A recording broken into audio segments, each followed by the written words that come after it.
Welcome to those of you still trickling in. We've still got a few more names popping in with audio. And so we're just going to wait a few more seconds before we get rolling.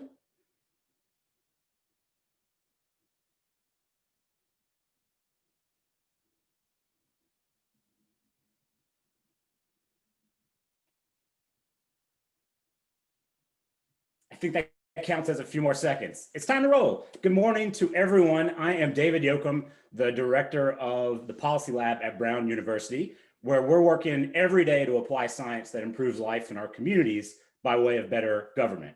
I'm very excited that today we're going to be talking about how we optimize COVID-19 testing for our communities. In a minute, I'm going to kick it over to Atia and Megan to lay some context for this suite of work that we've been doing in Rhode Island.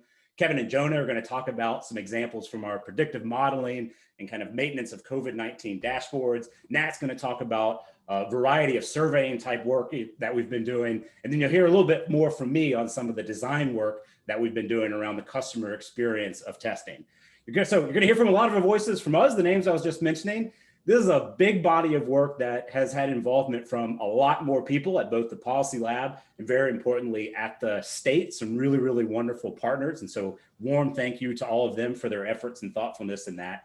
And also a really special thanks to all of the Rhode Islanders who have been incredibly generous with their time in participating and filling out surveys, answering questions, and ultimately being a part of the state's response. None of this would be possible without them. If you leave today, as I hope you do, armed with new knowledge, but also inspired and energized to do more, I hope you go and visit thepolicylab.brown.edu, engage with us at the Policy Lab, share what you're up to, let us know if you want to talk more. You might also check out our 30,000 Leagues podcast, which has a few episodes actually with representatives from the Rhode Island Department of Health. And so with that, why don't we get going here? Atia and Megan, I'm going to pass it over to you guys to get us started. Thank you so much, David. And thank you everyone that's taking the time to come sit with us as we talk about, like David said, this huge body of work.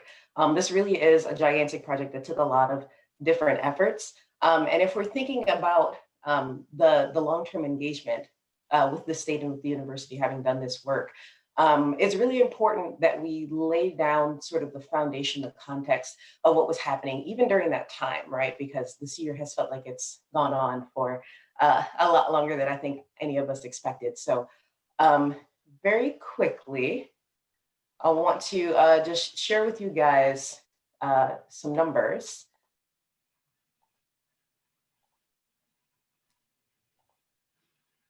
So if we're looking back at the beginning of March, the end of February, there were only 3 confirmed cases. No one was in the hospital. And a lot of the headlines that we were seeing were things like, should we even be panicking, right? Everybody was still in office. Everybody was still going to work. And then not even really a month later, by the end of March, there is a $2 trillion coronavirus stimulus package that's being signed into law. We're seeing case rates that have gone into triple digits.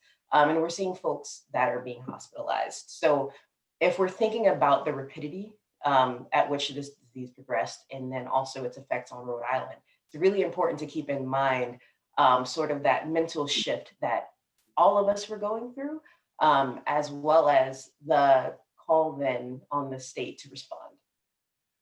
And so again, just a look at backdrop at how we've seen things progress from the onset to now. Now then, to get into more of how the project developed, I'm gonna hand it over to Megan in just a moment, but the Policy Lab really started out by helping in this gigantic effort with the School of Public Health, epidemiologists all across the state, and working with the state to aid in this modeling effort, which Cavid is going to go into a little bit later. And also, there was a lot of other work that was going on at that time. We were doing things like providing daily press briefings. We were helping with other sort of dashboard work and looking at SafeGraph mobility data. There was a suite of things that were being done at that time in this sort of coordinated effort and in this collaboration with the state. And the first sort of product that one relates to the broader contract, but really started introducing some of that research and that experimental design was the Stop and Shop pilot, which David is going to go into, where the state was interested in increasing asymptomatic testing. And we were curious how we could get more folks to want to do that. So that is sort of the progression, starting with modeling, helping with dashboards, providing information about what's going on across the country, and then wanting to try something even in our own state. So with that, I'll pause and hand it to Megan. Good morning, everyone. I'm Megan Swindle. I am the project manager for the state's COVID response data effort. So working closely with folks at RIDO and at various agencies that are involved in the collection and reporting and analysis of data on COVID. And I have worked closely with the Policy Lab to support this effort. And I just wanted to talk a little bit about some of the background in terms of how the relationship came about, what we needed that the Policy Lab was well positioned to help us with, and some of the products of that relationship. So I will try to be brief, but just want to note that obviously a number of factors prevented the state from being able to address the COVID crisis in a holistic way, especially in the earlier days. So the early RIDO COVID response, not surprisingly, was necessarily focused on daily operations, on getting systems up to speed, on early reporting, rather than insight generation, behavioral analytics, predictive work, or any other sort of reflective or research-based activity. So not only did the state have a different set of priorities in the beginning stages of the pandemic, but there's expertise gaps. The state can't just add academic experts to its staff, but with a pool of experts available to us at the Policy Lab, we were able to get support across a variety of areas. And so partnering with the Policy Lab made sense for a lot of reasons. Obviously, first and foremost is the Policy Lab's statewide and national reputation for supporting evidence-based policymaking. But the Policy Lab also brought expertise across a variety of areas that were really relevant to the COVID response. So we had support from the data science perspective, thinking about Cavid in particular. We had support from the perspective of behavioral science. So thinking about Ben and Chris and their tremendous work in supporting what we knew about Rhode Islanders' perceptions and responses to different types of guidance, mitigation strategies, so on, restrictions. We had the ability to tap into large-scale survey design and administration with Nat's expertise.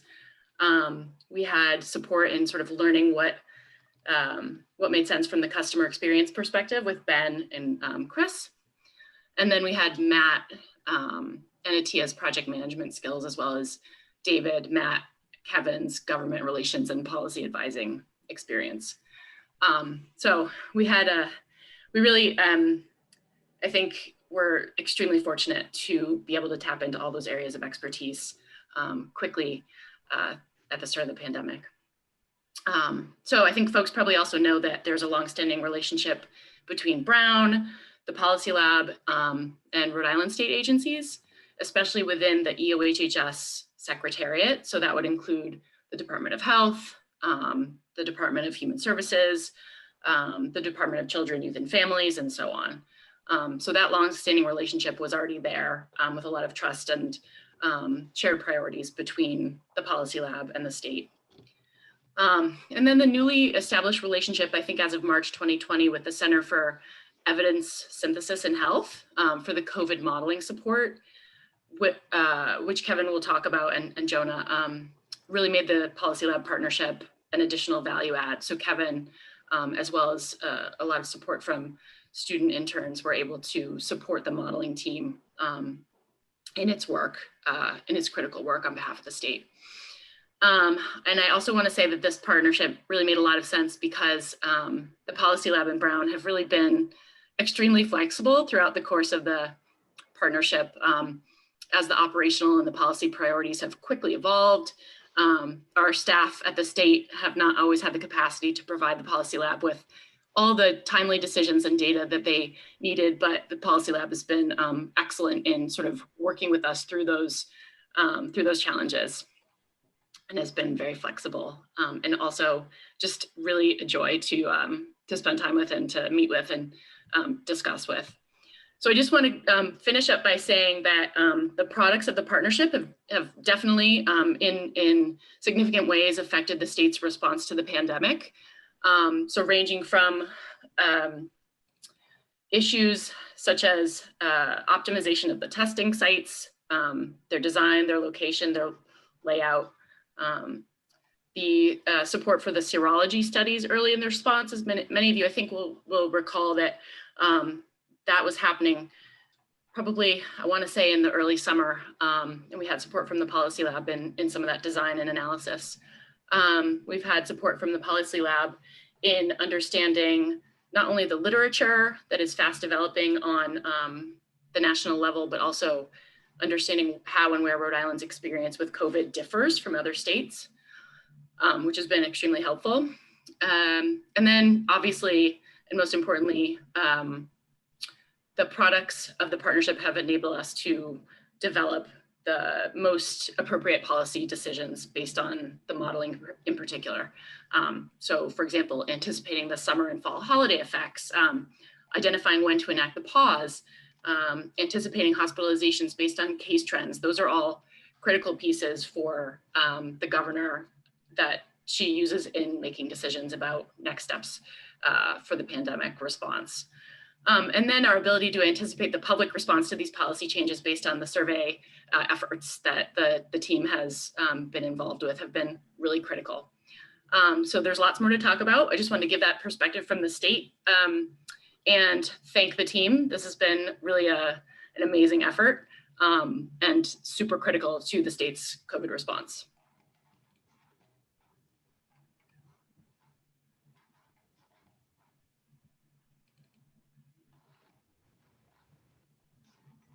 Now we're going to pass it over to Kevin and Jonah.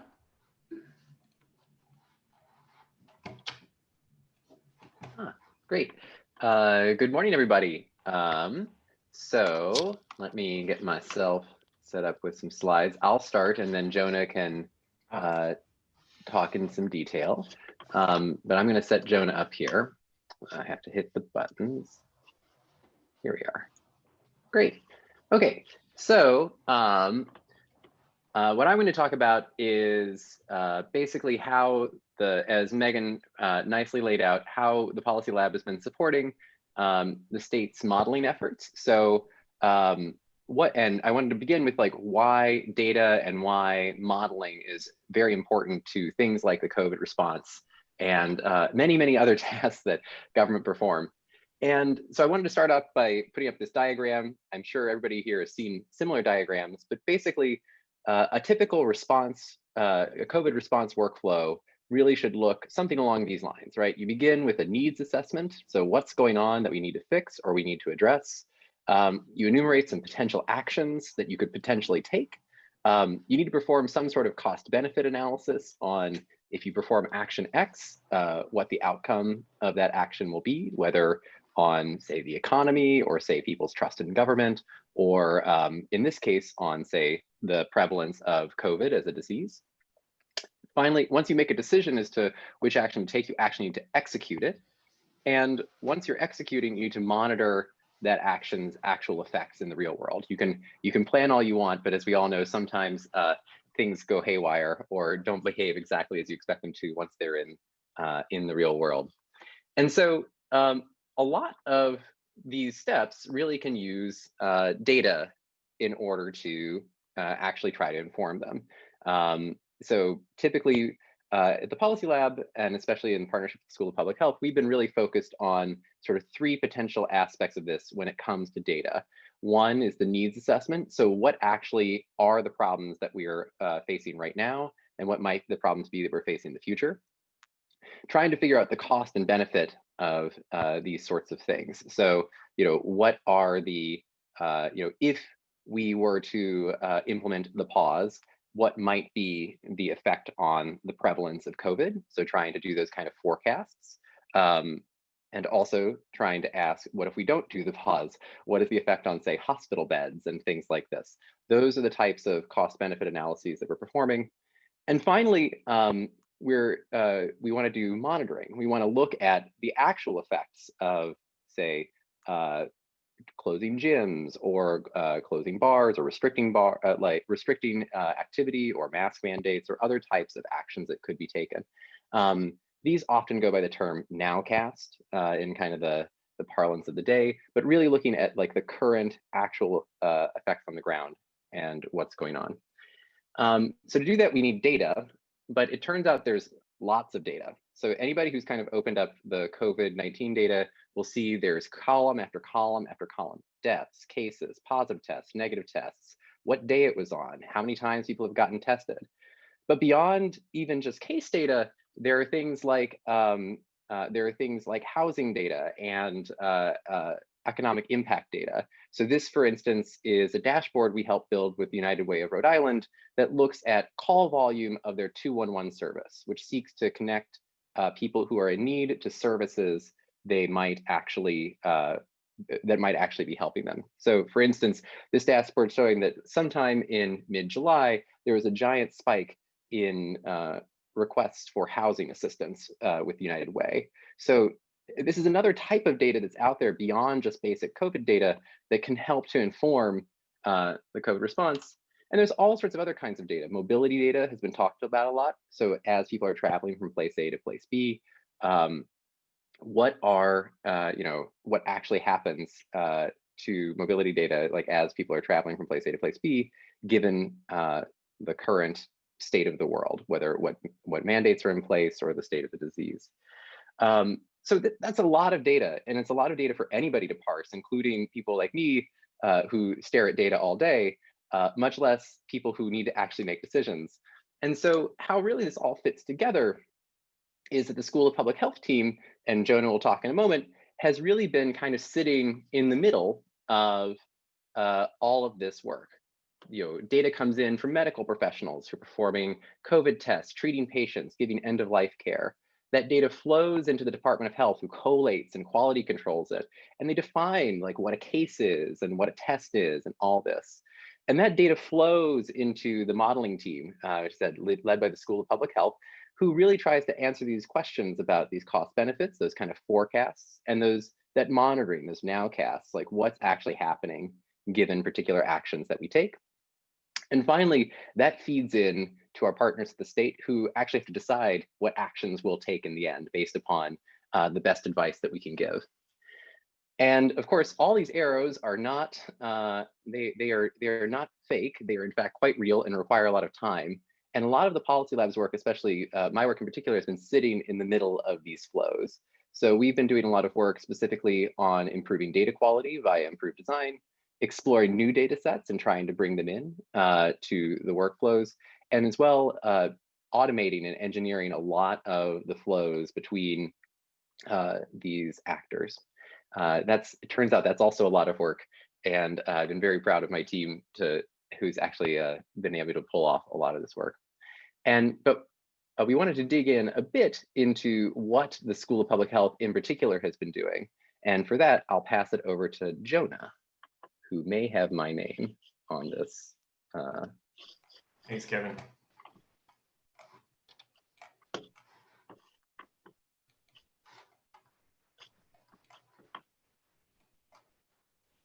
So I'm going to just talk very briefly about our effort to model the local COVID-19 epidemic in Rhode Island. This is work that was spearheaded by Tom Trickolinos, who's a professor of health services policy and practice at the School of Public Health and the founding director of the Center for Evidence Synthesis and Health. And Sean Forbes and myself have been supporting Tom, as well as John Fulton, Kevin Wilson, Maria Messick, Megan Swindle, Bill McQuaid, and Nikos Trikakis at MIT. So the effort to model that I wasn't part of the initial effort in March and April, which began effort to model the COVID-19 epidemic after our life obviously came to a grinding halt due to both aggressive government implementation measures and dramatic changes in personal behavior to avoid contracting the virus. So the goal of the modeling effort was to characterize and forecast the epidemic in Rhode Island to help inform decision-making among local government authorities. And the reason we need to do modeling is because the decision-making is both high stakes as well as highly uncertain. So the decision-making is, do we lock down further? Do we open up and ease restrictions, or do we maintain the current restrictions? And it's high stakes because there can be significant health, economic, social, and welfare consequences of any actions we take, including doing nothing. So Kevin talked about most of these, but some of the, really quickly, the specific modeling goals we had was to monitor and infer the current status and trajectory of the epidemic in Rhode Island. So for example, what is the attack rate, what's the current prevalence, and what's the effective reproduction number, i.e. is it growing or is it shrinking? Another key step was to try and anticipate qualitative changes in trends before they became obvious in the data.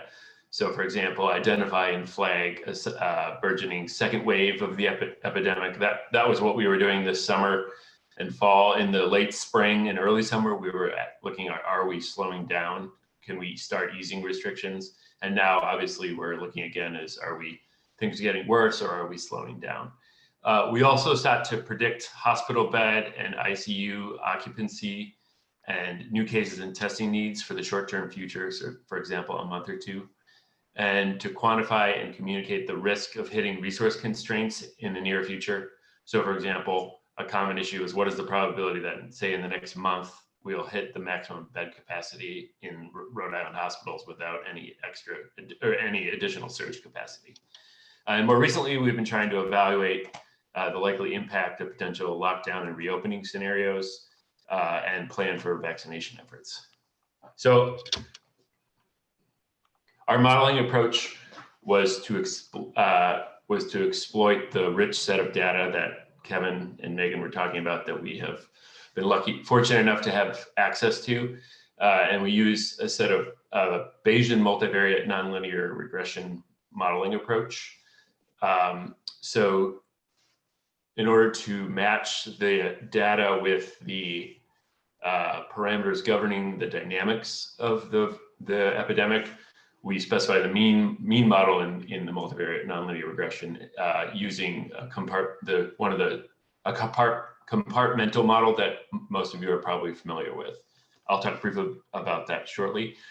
The data we use for these are a series of response variables provided by the Rhode Island Department of Health and with the assistance of folks at the Policy Lab. So broadly, there's 4 categories of data we use: cases data, hospital events such as admissions, discharges, and hospital deaths, hospital census, including just medical bed, ICU census, and ventilator census, and then account of deaths. So basically, the compartmental model is a simple representation of the dynamics of a epidemic in a population. The simplest model is the SIR model, which breaks down everyone into 1 of 3 states, which is you're susceptible for the virus. So that means you can get it and you have no immunity. Another is that you're infective, which means you've acquired the virus and are contagious. And then when you recover, or when you are no longer contagious, you move to recovered, which means you are, in the simplest model, you are immune from the virus. And in a case where the virus is associated with mortality like COVID, that would be in the removed or recovered phase. So we have a slightly more complicated 4 or 5 broad categories of states. So we've added an exposed category after the susceptible. And that's kind of the heart of the dynamics of the epidemic is the rate at which people are exposed. So in this exposed state, you will develop the disease, but are not contagious. And then we have an early infective stage where you are infective, but won't have symptoms. And then in our actual model, we break down the infective stage, which is again where you're contagious and potentially have symptoms, into a set of states related to hospitalizations, ICU status, and testing status. So the key assumption of these models, which makes them tractable, but also can be a limitation, is that we assume that the population is well mixed, so that any given individual is just as likely to spread it to any other one.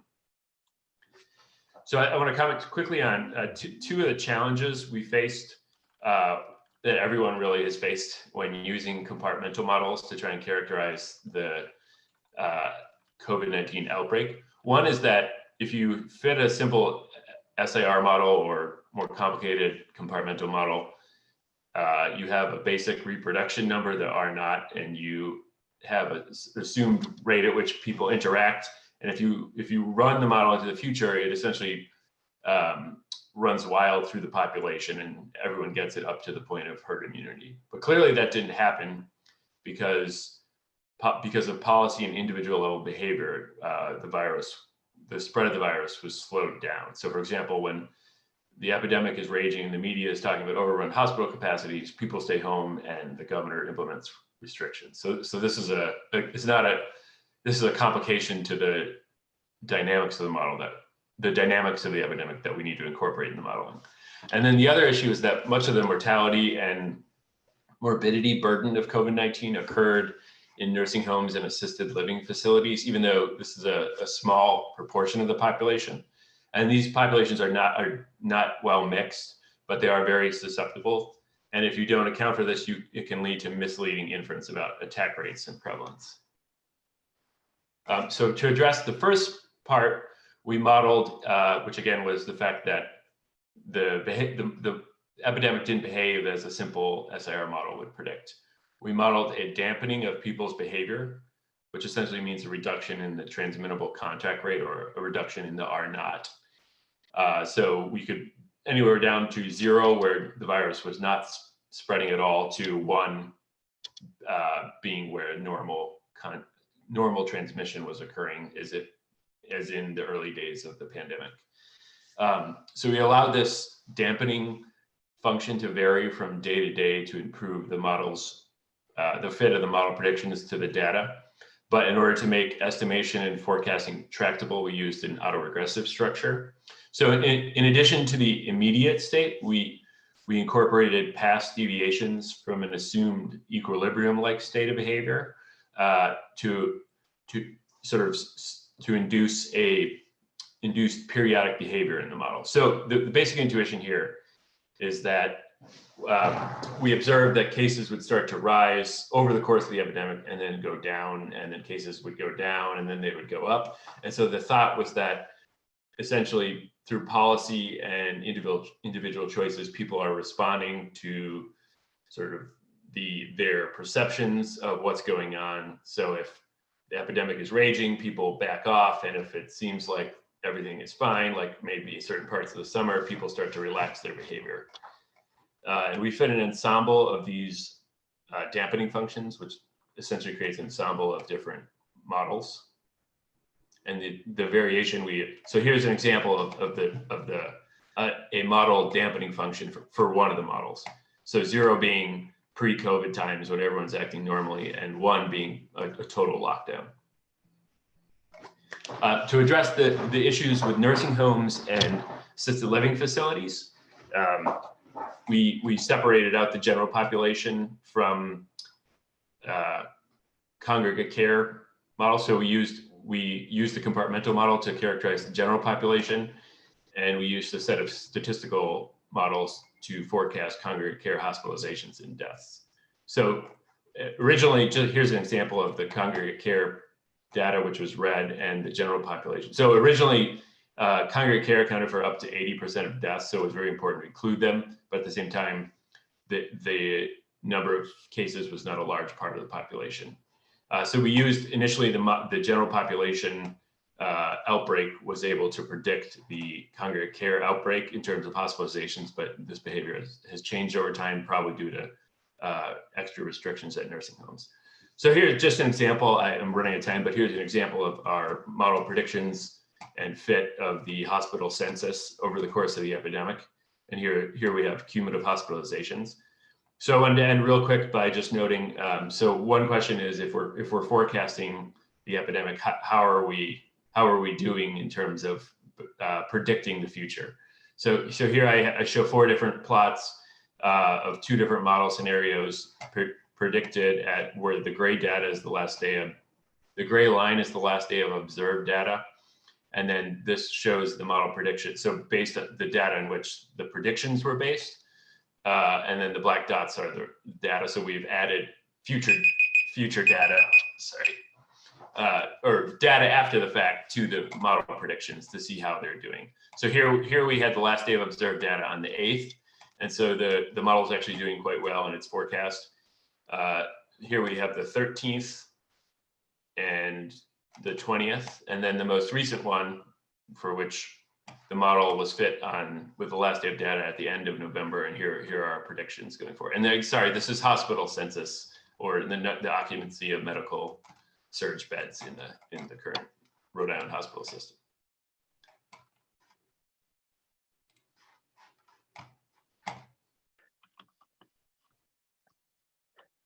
Great. Thank you, Jonah, for that. So thanks to Jonah Pop for doing a quick overview of that detailed modeling work.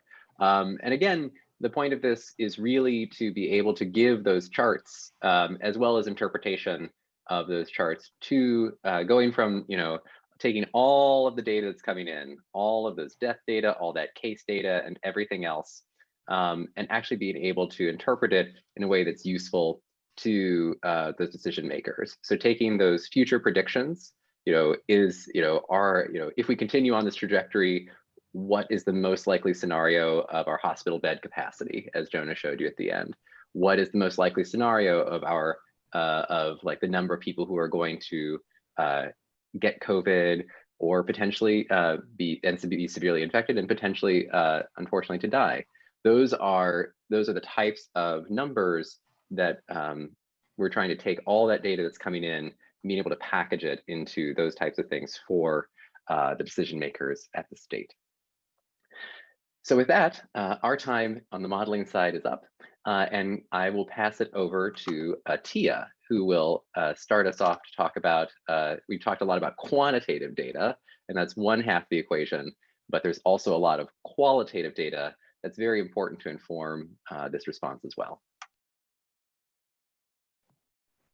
Thank you so much, Kevin. As has been mentioned before, there were a lot of different components to this overall project, from the modeling on into some of the qualitative work, which included survey. And this really was an opportunity to explore initially sort of the willingness of folks to get tested. We were kind of under the impression that willingness was one of the key things keeping people from getting tested. And the surveys were a way to explore whether or not that was true. And this is an effort that combined work from Nat Rabb, who's going to be presenting with me, Steve Sloman, David Glick, Jake Bowers, Maya Ashkenazi. There were a lot of folks involved in this effort. And I kind of want to walk you through really quickly what each of the different surveys were. So as I mentioned, we started off wanting to understand not just whether people were willing to get tested, but why they were or were not. There was not a lot of research on this. That was another aspect that we sort of brought to this project, was trying to understand the literature that already existed, but we realized that there wasn't a lot of it. So this effort was meant to not only add to that body of research, but really get at that why. And that was the focus of the first survey. But given that this survey was of a repeat format, it meant that it was also fluid enough and flexible enough to naturally expand to the needs of the state as they change with the nature of the pandemic. So in the first survey, looking at willingness, comparing across Rhode Island and the US to see how the trends might differ. In the second survey, we really got a chance to sit down and hear some of the things that folks at the Department of Health were interested in knowing. And at that time, case rates were highest in the 29-year-old range, as well as the 30 to 39-year-old range. So we oversampled in the 18 to 39-year-old range to compare the trends and behaviors that we were seeing there with the representative sample that we got through our YouGov vendor. The third survey came out right around the time of Thanksgiving. And so we were interested in understanding things related to folks' travel plans, as well as thoughts about vaccines. As you all know, that's in the news every day right now. So it was something really crucial to investigate. And then in our survey 4, we are delving a little bit further actually into the vaccines, and that's something that's in the field right now. So I'll pause there and pass it over to Nat. Thank you, Atia, and thank you all for joining us today. One thing before we even get into some of the things we found, it's worth thinking about what you can actually take away from survey data, I think. And the answer I've come to see is, I mean, you can ask people what they're thinking about the pandemic, which is extremely important, I think, in its own right. You can also ask them what they're doing, and we did start to measure preventive behaviors and socializing and things like that. Although, of course, these reports have to be taken with a grain of salt because there are obvious biases that could emerge in those kinds of reports. On the one hand, there's like a presentation pressure to sort of say you're doing the right thing, even if you're not. There's also a storied history in political science of what people call expressive responding, which just means sort of saying what you think as opposed to what you do. And people might just not remember. So those reports are interesting, especially in the way that they change, but you always have to keep in mind that they're not 100% reliable. And again, we also have been looking at whether these two kinds of measures are changing over time. So the primary purpose of these surveys all along has been to look at testing, beliefs about testing, behaviors around testing. And initially we expected that it would be very difficult to get people to go get tested because it's unpleasant and it's takes time and it's kind of a nuisance, and there's really nothing in it for you potentially, or there may be less in it for you than for the public health officials that want you to get tested. This hasn't actually turned out to be true, and willingness to get tested has been pretty high all around. It has declined a bit in where these subscripts say T1, T2, those are different time points of the surveys that Atia mentioned. So in the representative sample of Rhode Islanders, it has gone down from August to October. How much should we worry about that? I'm not sure, but it's there. We saw a little bit of variability within demographic groups, that education was associated with willingness, political party identification also. Although interestingly, that effect was smaller in Rhode Island than nationally. And of particular interest to me, at least, we found that willingness was strongly predicted by the extent to which you believe your friends and family are willing to get tested, which is intuitive perhaps, but interesting because it holds even when you control for some of these other conspicuous categories of things that might make you want to go get a test. Nevertheless, we've also seen a couple sort of red flags in our questions. Over a third in all of our samples have said neither agree nor disagree when we say COVID testing is accurate. Can't blame them. It varies, and actually the survey that's in field right now, we're going to distinguish between rapid testing and standard PCR, because we're curious whether people make that distinction, and they do have quite different false negative rates and so on. We also see a reasonable chunk of people who are unclear whether you should get tested when you're asymptomatic. Also, reasonably so, because those guidelines change over time. They're hard to follow sometimes. And in the very first survey, we asked people why they are or are not willing to get tested. And the most common reason they gave in this free response was a lack of symptoms. So that's something to think about in terms of how to get people on board with testing, which is sort of a way of life now. About between a tenth and 10 to 20% say that the seriousness of the virus has been overstated. I don't know what to say about that, that we have sort of mixed data on that in a way. Very few agreed that bad things would happen if they got tested, but one of our partners at the governor's office suggested, well, why don't you just ask them what they think is going to happen? And we did in the second survey. And among the small group, people said quite interesting things, needing to quarantine, which of course is true if they're positive, becoming infected when they go to get tested, which is possible, stigma, which of course is hasn't been, I feel like, talked about a great deal in the literature at least, but of course that's how stigma works and people don't talk about it.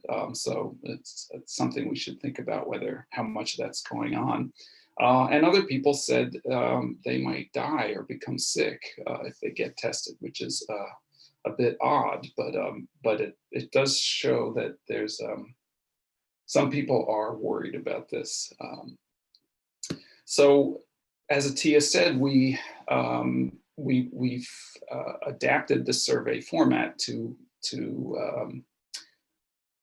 query other things that the state's interested in. And in particular, the second survey was asking why young adults were showing the highest case rates in Rhode Island.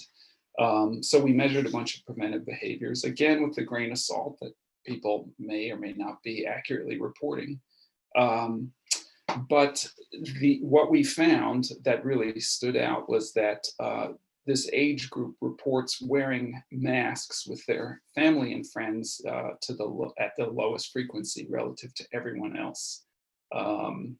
Whereas when we asked them how often they wear masks when going into businesses across age groups, including young people, they said almost all of them said every single time, which just shows that they're not sort of just hitting 7 every time they get a question or something like that. And perhaps not surprisingly, they socialized the most and they practiced social distancing the least. And these relationships also still held when we controlled for other plausible risk factors, like why you would be more or less likely to wear a mask, age, gender, whether someone in your household is in a high risk group, and so on. We also have been measuring various basic beliefs about how the pandemic is going and what it's all about. This has been revealing as well. Young adults, again, we asked which age group is most at risk of being infected, and only half in one sample and only a third in the second correctly identified their own group as the one that's most at risk. And between time points, we saw that young adults' estimates of the likelihood that someone in Rhode Island would become infected increased, which is correct, of course, but the likelihood that they personally would become infected decreased. So there's a couple sort of data points that suggest they're underestimating their own risk category. Many Rhode Islanders think the pandemic is going to get worse. But we also asked them how many people as of today, have died in the United States because of COVID-19. This is in November. So the official number at that time was about 230,000, 240,000, something like that. And I think sort of generously, we said they were correct if they were between 200 and 300,000, but 35% of the respondents threw out a number that was below that very wide interval. And finally, we're sort of focusing on people's beliefs about vaccines for obvious reasons. This is an urgent question, and one we're hoping to find out something informative for policy. We found that Rhode Islanders' intentions to get a COVID vaccine are pretty high, although they have decreased. Whether they're sufficient for herd immunity depends on who you ask, what that threshold is. But it's not a slam dunk, certainly. I've seen estimates between 50 and 70% required. We also, interestingly, saw a very strong relationship between people's perceptions of their friends and family's intentions to get vaccinated and their own. And at the suggestion of David Glick, another one of our fellows, we asked the same question for people in your neighborhood, people in your city, and people in your state. And there's this very interesting decreasing correlation for each of those, which makes sense, but it's kind of neat to see it so clearly emerge in the data. We also did a supplementary analysis at the urging of the modeling team to look at vaccine attitudes and intentions to get vaccinated by as a function of whether people in the sample were in a core city in Rhode Island or not. Newport was excluded for particular reasons. They have very unusually low case rates relative to all the other cities. But what we found was that people in core cities are less enthusiastic about vaccines than people outside of them. And that's true even when you add family income, gender, political party ID, and education to the model. So it's not a huge effect, but it's there. And this, I think, was important because the people on the modeling team were had some trepidation about overgeneralizing national results about vaccine hesitancy to Rhode Island if it's not appropriate to do so. Much more to say about this, sure, but I am gonna end there and just say that what we've seen sort of on the meta level of what use this kind of work can serve the state or any agency partners is that every time you make a decision in research, it's kind of a trade-off between how quickly it can happen, how much you're going to trust it, how doable it is, and so on. And I think surveys are a nice compromise between expedience and reliability. They're not perfect, but they can tell you some things you might need to know very quickly. These surveys we've done one a month now for about 4 or 5 months, roughly a month or a month and a couple weeks. And so, if, for instance, we asked a bunch of questions about Thanksgiving on the last one, in particular, what sort of risks people are willing to take with their Thanksgiving gatherings. I didn't show it here, but we were a little alarmed that they were willing to take all kinds of risks. And so that sort of has borne out in the case data. And that's all for me.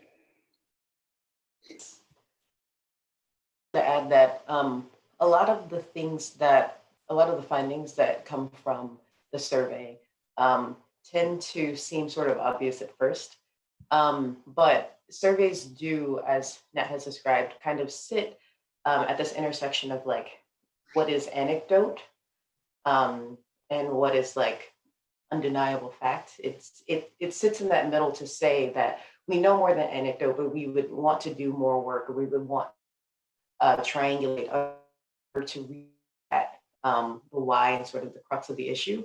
And so the surveys served as this sort of first layer to investigate the things that our agency partners were interested in. As you know, students started coming for college. Sorry, it says my internet connection is unstable, so sorry if you can't hear me, but as students came back from college and we started seeing those case rates increase, the ability to very quickly say, let's just put like a quick temperature gauge to see what's going on there, is something that our agency partners found really valuable. But at the same time, understanding that there is a need to look very concretely at the actual numbers that we're seeing and things like that to help supplement the knowledge that's born of the surveys. And then I also saw a question down below related to breaking out a lot of these surveys by demographic. I think Nat the actual demographic breakdown of all of it, but thus far we've mostly been using YouGov, our survey vendor, who makes sure that the survey sample that we have is representative of the Rhode Island population. But as you also saw, our sample size was around. So when we're talking about really understanding the like broader Rhode Island landscape in a way that gets at a lot of different subgroups, that has been a major focus for Survey 4. And also a major part where the state comes in, connected to sure say our survey, you know, can be translated into like Spanish and Portuguese and go out to folks who would not necessarily be in the YouGov network or in some sort of survey vending network. Pause there and see if Nat wanted to. Yeah. I think that's right. I was just going to say that one of the other trade-offs in any research decision, even with these, is a representative sample is meant to sort of give you confidence that this represents Rhode Island. But of course, if you're looking at, you know, ethnicity and things like that, what is a representative sample is going to be skewed in very particular ways. So sometimes you want to kind of go the other way, and you don't want it to be representative if you're curious about. This is what we did with the young adults, right? It's certainly not representative of Rhode Island to have 2,000 people in this like 2,500 person sample be between 18 and 29, but you kind of have to make that trade-off depending on what you're trying to learn.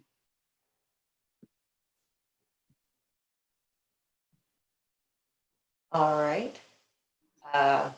We'll say Kelly or David, correct me if I'm wrong, but I believe now we're moving into David's presentation about our litter design and the Stop and Shop pilot. Thanks, Atia and Nat. And for those of you who join a little bit later, again, I'm David Yoakum from the Policy Lab. And for this fourth and final block before we pivot into the Q&A and discussion, I do want to pull our brains into thinking very closely about the experience of getting tested itself. You know, actually kind of learning that you're being asked to get tested, figuring out how to go get tested, you get to the site, the nasal swab, trying to figure out how to get your results afterwards, all of the design components associated with that experience. And getting these details right are critical for at least two reasons.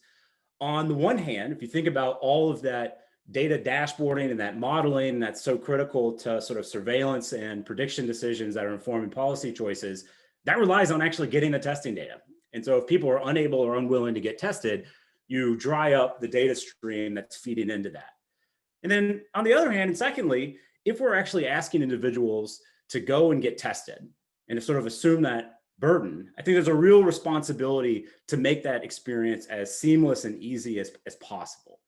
And so let's dip a little bit into this. I'll share my screen right now.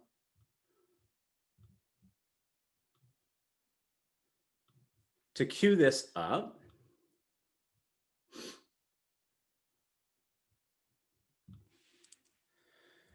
And to draw on information to inform these kind of design details, you've heard a really good description from Nat and Atia on some of the survey work that we're doing to think about beliefs. But we complement this with a variety of other kind of information collections to try to understand how someone is experiencing the overall sort of testing moment. And so this involves actually going out into the field, kind of most obviously, to watch people as they're interacting with the testing site. We have a whole host of what are referred to as intercept surveys that are out in the field. It's kind of catching people right in the moment or right afterwards to ask them about the experience in itself. So an online feedback form that people can engage with at any point in time, as well as actually reaching out and doing interviews, sort of qualitative discussions with individuals to learn about their experience. And all of this is kind of providing texture to help us think about the overall process flow associated with being asked to get tested, or what sometimes gets referred to as a kind of a journey mapping. And you could think of two versions of this. One type of journey map is the ideal kind of mapping. So every little step, and you're seeing an example of this on the screen in front of you, from on the left-hand side, all the various ways that someone might learn about the ask to get tested, whether it's coming from a website or it's coming from some sort of an announcement from a governor or some sort of a pamphlet, to, as you drift to the right, the types of steps, really detail by detail, they need to go through to, find where they actually sign up for an appointment, sign up for that appointment, figure out how to get directions to the testing site, actually get to the testing site. As they get there, what do they have to fill out? What actually happens as the nasal swab happens? After the fact, what do they need to do? How do they learn about the results? And trying to get really precise on the most seamless design as you kind of envision it. But then, of course, with this process of trying to map all of this out, and coupling it with feedback that you're getting from those field observations, the intercept interviews, the online surveys, the interviews that you're doing otherwise, is a kind of like a behavioral audit of how that journey is going, both for sort of the average person, but very importantly for different sorts of individuals. And so don't worry about trying to actually read this spreadsheet, but what you see here associated with all those various kind of fine-grained steps are a number of rows at the bottom that are also noting and thinking deeply about where there's some sort of a hiccup in the journey steps, where there's some sort of behavioral barrier that's occurring. Someone can't figure out where to go, or they don't have the right documentation with them that you need when they're at the testing site. And a disciplined approach to really trying to map this out step by step can uncover a variety of issues that you need to troubleshoot about the testing experience. And so from our work, for instance, just to rattle off some examples, we saw indicia of people having some confusion about sort of when and why to get tested. Nat and Natia talked about this just a little bit. There were expressions of frustration or inability to get tested because there were too few slots available, or the slots that were available were only during particular hours, like 9 to 5, when certain individuals struggled to get off of work. Perhaps the wait times were too long, so I get off of work, but I need it to be in an hour so I can get back to my job. I can't wait for a whole afternoon to do it. Concerns about anticipated cost or lack of insurance, fears of the test itself. Is it going to be uncomfortable? Is it going to be painful? Places of confusion about information and actually uncovering, in some places, documents that were just a little bit off in their wording. Concerns about language and literacy. Tia was mentioning the need to translate communications into different languages. Another example of this might be places where in signage or other sorts of visuals, are there places where you could use symbols rather than words so that you don't alienate individuals who aren't English speakers or perhaps don't read quite as well. There are concerns about impacts on citizenship eligibility for particular populations. A variety of kind of difficulties in finding and navigating the site itself. Some of these get real fine-grained, right? Like early on, how to actually handle the pencils and paperwork and the drive-through lines in a way that was safe and not sort of spreading the disease was a particular topic. Concerns about showing up at the testing site and not seeing social distancing properly occurring, which is of course not the message that you want to be sending in any setting, but particularly that one. And then after the fact, once you've gotten the test, difficulty knowing how to find the results, or perhaps expecting that you're going to get results within a couple of days and instead taking 3 or 4 or 5 days. And so all of these are issues and concerns that if you have them can actually kind of demotivate the desire to go and get vaccinated, or even if you are motivated, make it difficult to execute on that motivation. And these sort of insights as you're doing the journey mapping also just afford an opportunity for implementation fine tuning. So I'm showing you a screenshot. This is with Chris and Ben, where we're actually trying to map out the interconnections from all the various data systems and sites that are collecting and trying to make sort of insights and mappings between how data flows from all the different places. And this can, the discipline of doing this can uncover opportunities to make this from an operational standpoint move in a more seamless type way. And so, for example, we found that a wide variety of different types of forms were being used to just ask people for their basic information about their symptoms, their demographics, their address, depending on the testing site that you were at. And of course, this can cause problems later on when you're trying to work with the data if the same questions are being asked in slightly different ways and the answers are being stored in different ways. And so there are some efforts to try to standardize these questions and how they're being asked and try to word them in as plain language and accessible of a way, and then to push that out across all the testing sites so that there was some streamlined, easy to work with data on the back end. And in fact, trying to even go further and codify a lot of those design choices as data standards themselves. Again, trying to make the life of the data analyst on the back end easier still with the way this information is coming in, and also avoiding situations where data scientists might have to make judgments about how to handle the data that would be better made by the policymakers themselves. And so as you're generating these types of insights on potential behavioral barriers or potential implementation barriers, you might come up with a variety of different ideas on what to do about it. It might not be obvious what's the single best solution to do. And so what I would submit to you is that a key approach to trying to get the user design right is not just the discipline of uncovering the issues through this journey mapping and its associated behavioral auditing, but also putting to test the types of intervention ideas you're coming up with.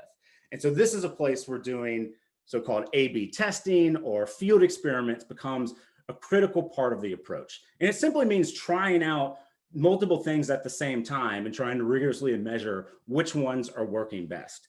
And so an example of this, which comes from some of the early work with the state trying to estimate the prevalence of the disease across the state, involved asking a random sample of Rhode Islanders, whether they were feeling symptoms or not, to come in and get tested. And so we needed this data from a selection of folks randomly selected across the state to get a sense of just how prevalent the disease was. And this is just one example of what I mean by A/B testing. It's a small one, but the small ones add up in the aggregate. And this is looking in particular at the communication, or specifically the physical letter used to invite a person and ask a person to get tested. And this version A, or this control version, is kind of a more standard government letter. You've probably gotten ones like these or seen it. It's got good content in it. I think the ask, if you can sort of parse all of the letter, it's there. There's a lot of good details, but it's a pretty text-heavy letter. It's sort of all smashed in a single page, and you need to be pretty motivated to open this and really want to read it from start to finish. And you might ask yourself how often you've gotten some sort of a long or a dense letter and set it to the side saying you'll read it later, and then you never do. So this was a sort of a starting point control version. But what we did in thinking about some of those behavioral barriers of why someone might not want to really engage with this letter was design a different version, which I'm showing you here, this version B. It immediately just looks different. There's a lot more spacing to it. You can see we've introduced some visual elements like those maps down at the bottom on the different testing locations, which is of course a bit of information in terms of a little bit more clarity on where to go, but it's also visually kind of attention grabbing.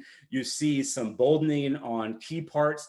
You see a little bit of a warm touch in terms of an address to our neighbors, as opposed to kind of a generic letter to nobody to try to just prime some warm feelings.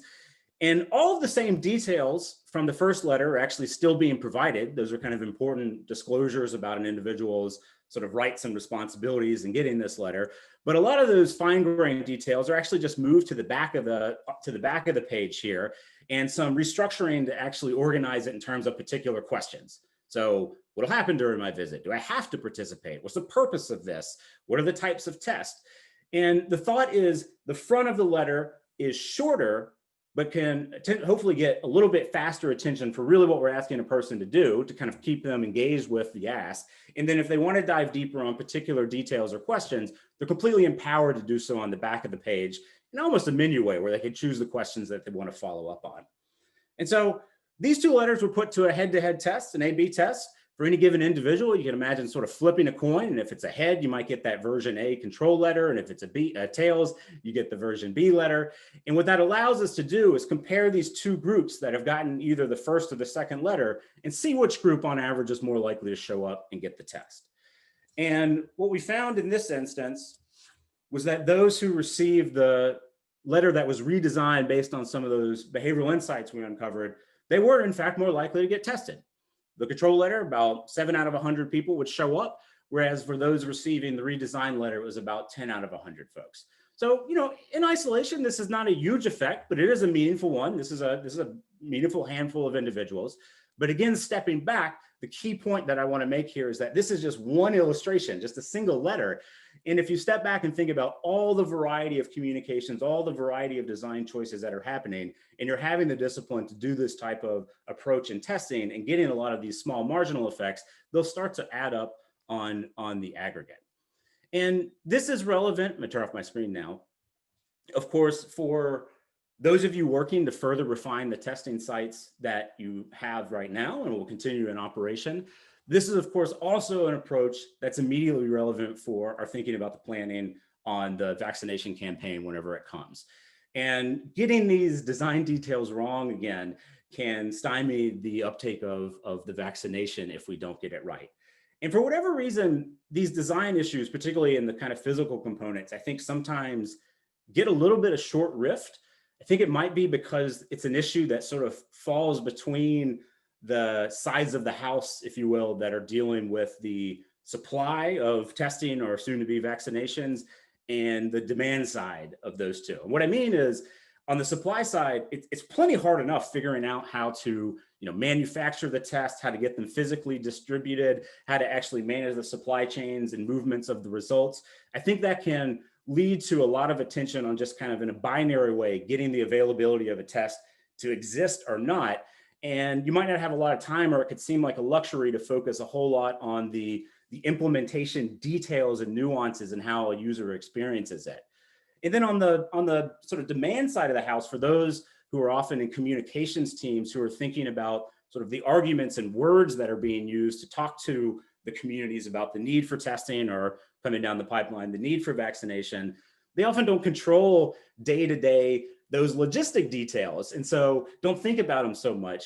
But of course, the nuance here is that these design details and how you're delivering on the sort of supply side, as I've been arguing, actually affect the demand.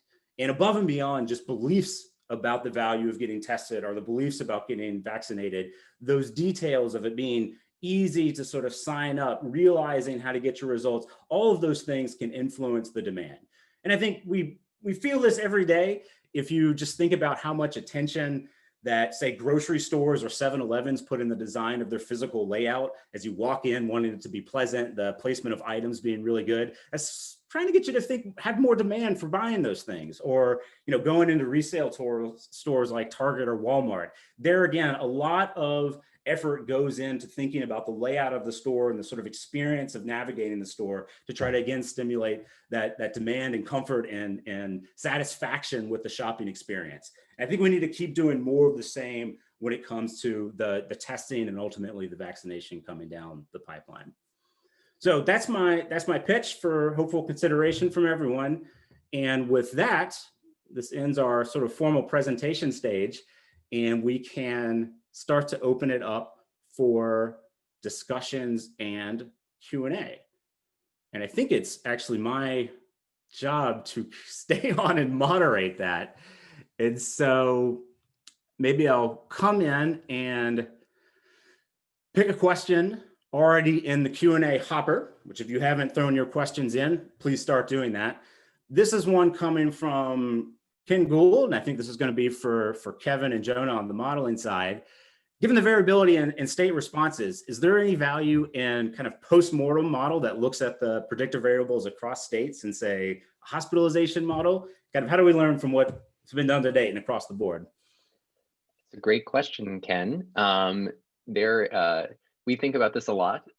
There is the modeling team sort of ends every meeting with a when this is all over, what we will learn looking backward. And because there are huge differences, both in terms of the different kinds of models that have been built. There are a lot of model aggregation websites nowadays, places like rt.live, and the IHME at the University of Washington have done work to kind of look at lots of different models across different states and lots of different models types that have been built by lots and lots of people. And so there's lots to be learned from the differences in these types of models, and the modeling team has tried to incorporate some of those techniques. Our Nikos at MIT, for instance, is one of those people who has built another type of model that we have looked at to, again, try to inform the governor with not just things that we build, but also advice from people all around. When this is all over, I really do look forward to looking back as a literal postmortem on this entire time period for how we could have done better. One thing that we're working on actually that we're hoping to get out sometime soon is that the way that data even itself is defined. You know, what is a COVID death? When is it? When do you count a COVID death? What is a positive case? When do you attribute that positive case? Those types of definitions about the nitpicky details of that data, which really, really matter for things like, are hospital bed capacity going to be overrun in 21 days, 22 days, 23 days? These like very fine-grained details that actually are super important. They're still not standardized across the states. And so it actually makes comparisons difficult, even comparing, say, New Jersey or New York to Rhode Island or Massachusetts. And so going back and learning from this time period, how to make it so that we can get more data faster with higher quality is, to me, going to be a very, very important thing. And then also what models worked, what types of models worked, and finally, what advice was most important, and what measures were most effective will all be very, very important things to examine. The year of COVID postmortem at the Brown School of Public Health that I hope we have, you know, in 2022 will hopefully answer many of these questions. Thanks, Kevin. Here's a question coming in from Maya, and maybe Atia, I'll come to you for this one. Just wanted to hear a little bit more detail about who is participating in all of these various, whether it's the surveys, the intercept surveys, the interviews. Can you give just a little bit of texture on kind of who's providing input into all of this process? So I guess I will look at it both from the process perspective and also those who are involved with and respond to those sorts of interviews. So I'll say on that first part, sort of the actual collaboration stateside, there are a lot of really good questions that were born from conversations with folks like Megan Swindle and Maria Messick, and other folks in the Department of Health. There were very sort of pointed questions that they were interested in answering. And we kind of look more broadly at the toolkit of things that we could offer. For example, if we're wanting to know how long folks are waiting at test sites and sort of their satisfaction with that sort of process, our most natural inclination is going to be, okay, well, let's look into our user experience kind of toolbox and think about what research methodology is best for that. And so that's kind of where the intercept testing interviews were born. And that was through conversations from folks who kind of work in that space. So the actual folks whose feet are on the ground doing that sort of work, like what does the layout even look like? Where could we even deposit somebody to do intercept testing? Those sorts of questions in that collaboration with the state is what happened in the offset, and it included, or in the onset, sorry, and it included everyone from the folks who are doing the testing logistics to the folks who are kind of making decisions based on the things that we learned. As far as those that actually participated, we piloted the intercept interviews at the Pine Street testing location. And so we kind of got a mixture of folks from different backgrounds to understand, like, one, are folks even willing to participate? And then two, what does it sort of look like to be doing intercept testing when you're talking about folks who speak different languages, people who are, maybe they have a car full of children, or maybe they're getting tested by themselves. And it doesn't seem like that should be like a critical dynamic of the differences that you see, but there are. So we looked at everybody from families to, folks who were just getting tested for themselves. And so I'll pause to see if, David, there was another kind of color or dimension that you were hoping to get from that. Not me, but I'll let Maya chime in through more chat if she wants to follow up on it. And maybe in the meantime, I'll go to another question that it could come to any of us, and I have some thoughts on it, but maybe I'll come back to Kevin for just a second first on it, in terms of, what are we actually doing differently in terms of policy because of the data work that we're doing? Maybe we could give some more examples of this. Yeah, so there are lots of different, there's lots of different things that you do differently given data. David, in particular, I think there's some kind of immediate term type things that data can inform that I think, David, your talk did a lot of good work to, right? Where it's, if you send 2 letters out and one performs better, you should probably use the better letter going forward. And so there are these kind of short turnaround things that it can help. And that has the immediate impact of getting more people to show up for a test, which gets better data, which gets more data that can inform these kind of broader decisions. At a high level, and if you kind of back up really far, at a very high level, having more data about detailed numbers of cases is informing things such as when should we shut down certain parts of certain sectors of the economy, and is that even useful, right? So we've learned a lot over the course of the pandemic about differing the effects of differing actions that you could take. Early on, in New York City, it was basically like everybody shelter in place, nobody leave your home unless you really need to. And over time, we found that you might be able to have more targeted or less targeted interventions, and actually when you do those interventions matters.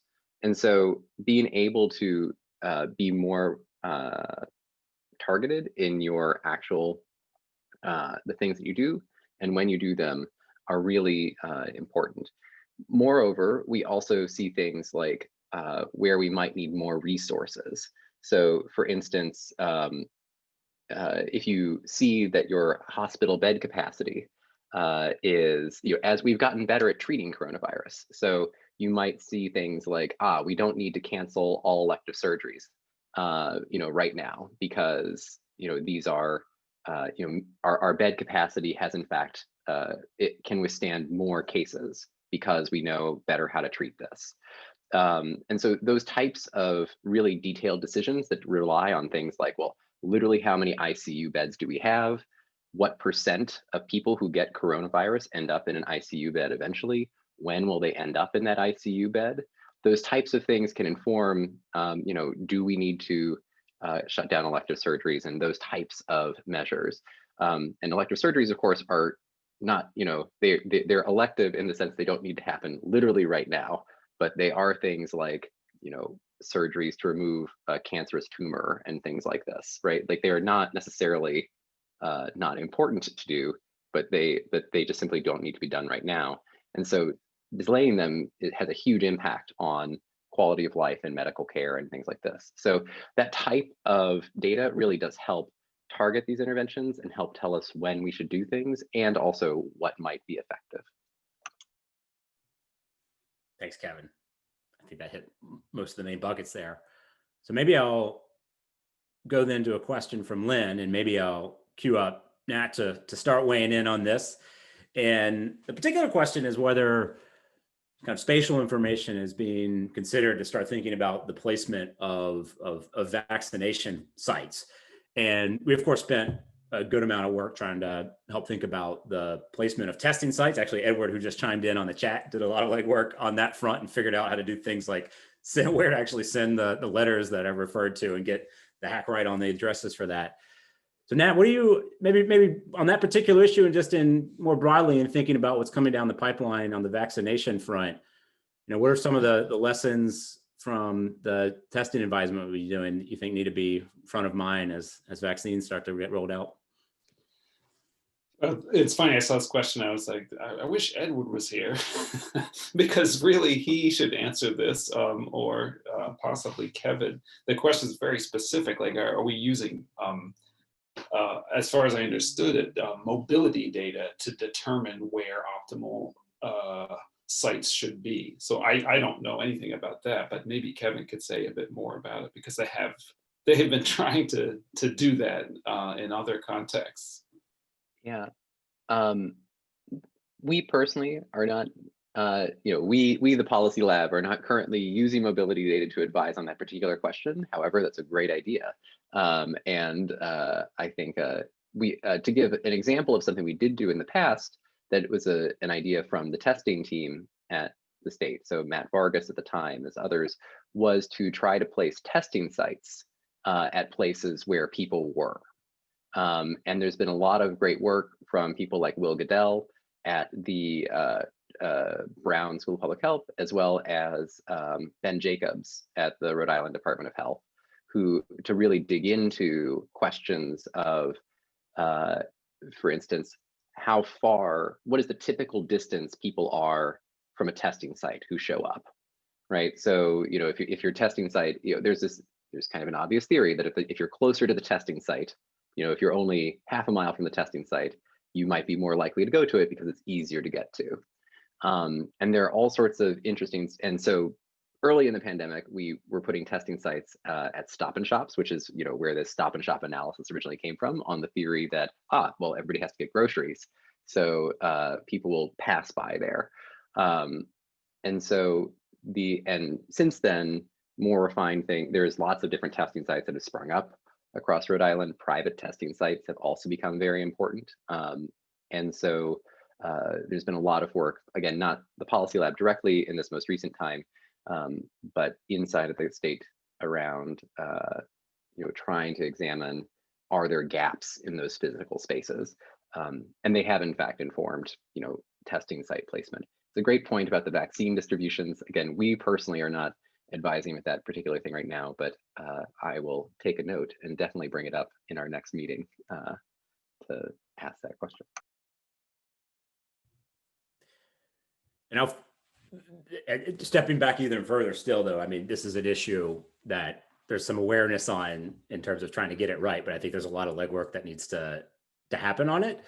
There's a conversation that's going to happen in a week and a half or so from the national academies that's going to be trying to talk a little bit about this, that you might go poke around for. And if you can't find the site for it, shoot an email to us, we can share it out.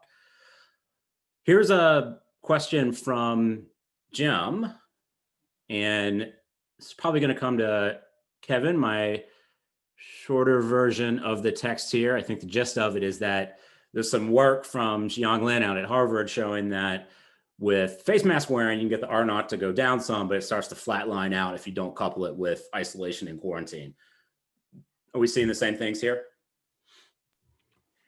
On that particular detailed note, I am going to defer to Jiang Lin on that particular point, that the specifics of, when face mask wearing is coming out and quarantine and isolation. I'm not familiar with that particular paper, but a lot of this work has been done doing comparisons between, say, like Europe, United States, East Asia. And so unfortunately, I'm going to have to defer and say I'm not super familiar with that work. We have been looking at the effects of different mandates as they come down. So especially early in the pandemic, there was this question of, say the governor says, no gatherings of more than 5 people, right? Just as an example, does R naught go down? And we observed that after that mandate, R naught did go down. Now, there's always questions, and the hard thing to disentangle is, was that kind of already on a downward trend anyway, because people were naturally adjusting their behaviors, or was the actual, the mandate the thing that did it? And it's really hard to disentangle, like, were people naturally doing that? Was that the government saying something, the important thing? that's kind of hard. We have seen people like Nick Huntington Klein at Seattle University, as well as others, have noticed things like the opposite seems to be true, which is that when mandates lift, people tend to move around more. And so that is starting to inform some of those questions about, when, or we are presenting information around, to decision makers about, if you lift things, then people will respond by, they'll take their cue and start to move around more. On the details of face masks and quarantine and their interaction, as I say, I have to defer a bit, but those are the types of things that we are doing with the data to try to evaluate the efficacy of mandates. Thanks, Kevin. Our time is sadly running out, so I'm going to pivot and pass it to Tia, but I'll note, Steve, I see your question about if you've got ideas around what to do, if you've got ideas on the vaccination front, who should you reach out to? I'll let Tia give a general plug, but I'll say very specifically, I dropped a link to the event I was talking about from the National Academies, which I'm a part of. So feel free to reach out to me if you want, but more importantly, Tia, you want to close this out? Thanks, David. One, thank you everybody for coming to, again, engage us in this conversation about the work that's happened thus far, to get an idea of the outcomes that we've seen, as well as the actual nature of the partnership. I do want to plug our website, of course, to stay engaged with everybody here, the policylab.brown.edu. To connect with us more, you can check out a podcast. There should be new ones on their way out as well. But if you all have any follow-up questions, you can definitely reach out to myself, first name _ last name at brown.edu, to see if we can get you connected to the right person and get that question answered. And again, thank you for joining us, and please enjoy the rest of your Wednesday. And yeah. Thanks, y'all. Thank you.